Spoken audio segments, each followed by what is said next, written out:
So ayan mga boss, maulan na gabi sa inyong lahat. So una sa lahat, nagpapasalamat ako sa Diyos, manibagong pagkakataon upang magawa ulit tayo ng mga simpleng tutorial, mga video patungkol ating mga motor. So may inatak sa atin dito mga boss, Pinoy 125 Motopost. So familiar ba kayo sa ganitong motor mga boss?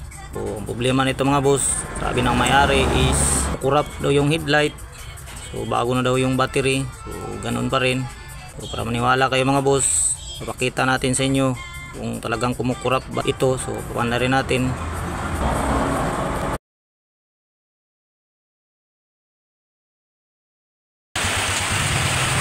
So yan mga boss, mandar na yung motor. So yan, napansin nyo, kumukurap yung headlight nya. So lumakas lang siya mga boss kapag ni-rev yung motor. So ano ba yung posibleng dahilan nito mga boss? So siyempre bago natin yung umpisahan, sa mga bago pa lang sa aking channel, huwag niyo kalimutang mag-subscribe and hit the notification bell para lagi po kayong updated tuwing mag-upload tayo ng mga bagong videos.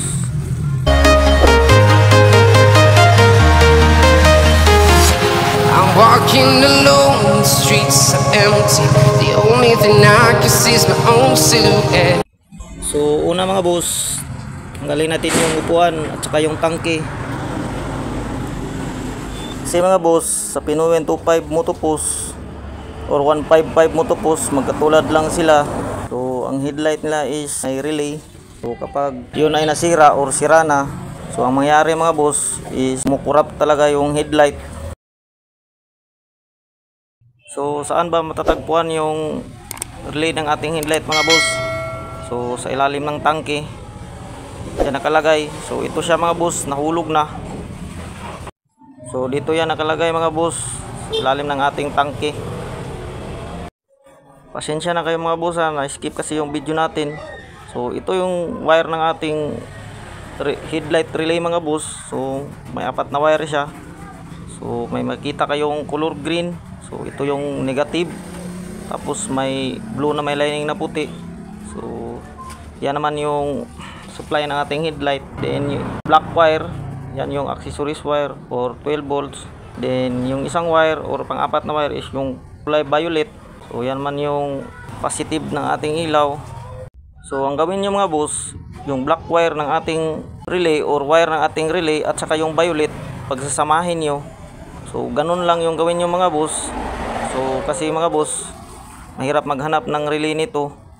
So pagkatapos na pinagsama nyo mga boss yung black wire at saka yung violet na wire, ang gawin nyo, i-ground nyo yung isang paa ng ating test light, tapos i-on nyo yung susian, tapos i-test light nyo kung ilaw. Okay na yan mga boss, 100%, hindi na yan magkukurap.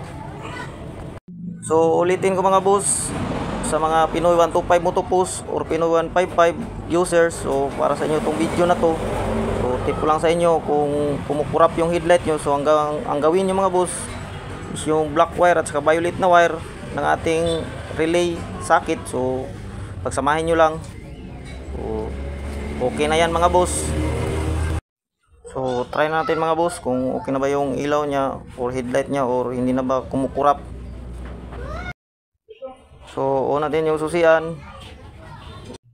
So ayan mga boss, okay na yung headlight natin, hindi na siya kumukurap katulad kanina. So sa mga Pinoy 125 Motopost, ulitin ko, sana nasundan nyo or sana nakatulong itong video na to. So hanggang dito lang yung video natin mga boss. Maraming salamat at ride safe palagi.